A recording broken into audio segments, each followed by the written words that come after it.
তারেক বিন জিয়াদ তার নেতৃত্বে মুসলমানেরা চলে গেলেন মধ্য আফ্রিকার মরক্কো থেকে, মধ্যপ্রাচ্যের মরক্কো থেকে তারা পাড়ি জমালেন, পালতোলা নৌকায় করে পাড়ি জমালেন ভূমধ্য সাগর, মেডিটেরিয়ান সি।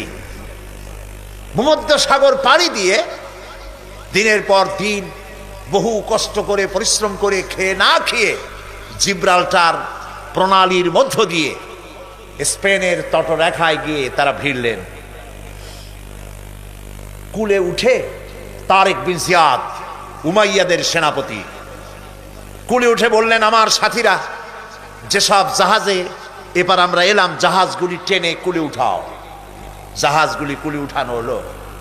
তিনি বললেন, এই জাহাজগুলিকে অগ্নিসংযোগ করো। জাহাজগুলি পোড়ায় দিল। আসছে কি মামু বাড়ি? বুঝেন না কথা? শ্বশুর বাড়ি? কোথায় আসছে?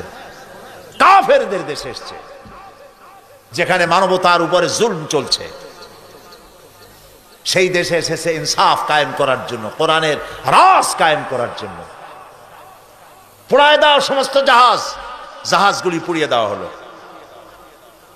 এরপরে তিনি এক ঐতিহাসিক ভাষণ দিলেন, যা আরবি সাহিত্যে স্বর্ণাক্ষরে লেখা থাকবে কিয়ামত পর্যন্ত। তিনি বললেন, আইয়ুহাল ইখওয়ান, আল বাহরু মিন ওয়ারাইকুম ওয়াল আদুবু আমামাকুম ফাইনাল মাফার।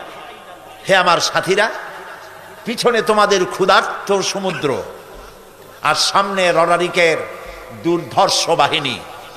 কি করবা? জাহাজগুলো পুড়িয়ে দিয়েছি। সমুদ্রের মধ্যে কুমির হাঙ্গরের খোরাক হবে না রণারিক বাহিনীর হাতে শেষ হয়ে যাবে? কোনটা করবে? বাড়ি ফেরবার কোনো রাস্তা নাই। সাথীরা বললেন, হে সেনাপতি, ইসলামের নামে আপনি আমাদেরকে যে হুকুম করবেন সমস্ত হুকুম মানার জন্য আমাদের জীবন এবং সম্পদ নিয়ে আপনার সামনে হাজির। সুবহানাল্লাহ, সুবহানাল্লাহ। ইসলাম কি বানাইছিল? তারেক বিন জিয়াদ লড়াই করলেন এবং অল্প দিনের ভিতরে এই লড়াইয়ে গোটা স্পেন দখল করে ফেললো মুসলমানেরা। আলহামদুলিল্লাহ। গোটা স্পেনে কারা এখন? মুসলমান। এসে কি করলো? মুসলমানেরা যে যুদ্ধ করে, এই যুদ্ধের নাম হচ্ছে জিহাদ।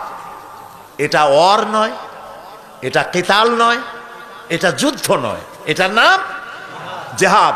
মুসলমানেরা যে জিহাদ করে এজন্য নয় যে পরের দেশ দখল করে নিজের প্রভুত্ব কায়েম করা, এটা নয়, বরং জিহাদের মাধ্যমে দেশ দখল করে